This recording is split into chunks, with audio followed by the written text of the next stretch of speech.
सियावर रामचंद्र की जय। प्रभु श्री राम की अमृत कथा सुनने वाले सभी राम भक्तों को दीपक चंद्र सागर की ओर से राम राम। आप सुन रहे हैं अयोध्या कांड के दोहा क्रमांक 8 से 12 तक का प्रसंग अवध की सजावट, निज महल में प्रवेश, राज तिलक। अयोध्यापुरी के श्रृंगार का बहुत ही मनोहारी वर्णन है। एक एक घर को तोरण, पताकाओं, वंदनवारों, पुष्पों, रंगोलियों आदि से दुल्हनिया जैसे सजाया गया है। गलियों, राजमार्गों में इत्र आदि सुगंधित द्रव्यों का भरपूर छिड़काव किया गया है। ये तो छोटी सी झलक है, वर्णन तो बहुत विस्तार से है। अब प्रभु निज महल की ओर जाने से पूर्व सबसे पहले माँ कैकेयी के महल में गए। प्रभु ने माँ को अभी भी संकोच में देख उनकी चरण वंदना करके बहुत तरह से प्रबोधन किया।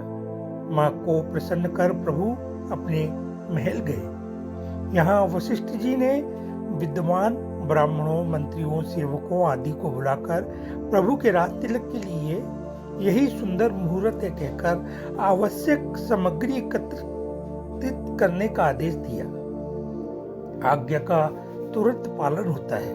तिलक की तैयारी के साथ ही प्रभु ने सेवकों को बुलाकर आदेश दिया कि सबसे पहले उनके साथ आए सखाओं का उपटन, स्नान, श्रृंगार आदि किया जावे। अब प्रभु अपने हाथों से भरत जी की जटाओं को सुलझाकर उनका स्नान, श्रृंगार आदि करने के बाद तीनों भाइयों का स्नान आदि करा के फिर स्वयं स्नान आदि कर्म किए। सासुएं श्री सीता जी का अपने हाथों उपटन श्रृंगार करती है।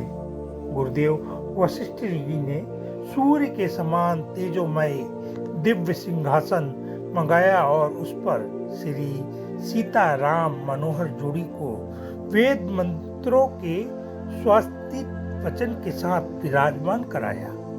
अब ब्राह्मणों द्वारा वेद मंत्रों के गान के बीच सबसे प्रथम तिलक गुरु वशिष्ठ जी के करने के बाद अन्य विप्र बंदों ने प्रभु को राज तिलक किया। पृथ्वी पर ढोल, नगाड़े, सहनाई आदि बज ही रहे हैं। आकाश में भी दुंदुभियां, तुरही, ढोल, नगाड़े बज रहे हैं।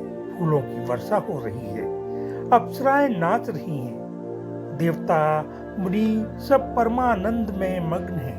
दान दक्षिणाएं लुटाई जा रही हैं। देवगण स्तुति गा रहे हैं।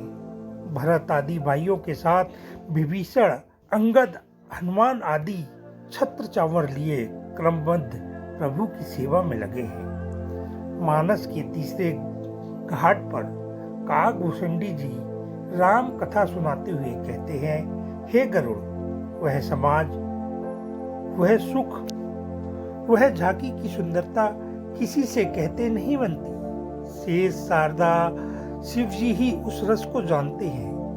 देवताओं के द्वारा स्तुति करने के बाद बंदी जनों का भेष बनाकर वेद आए।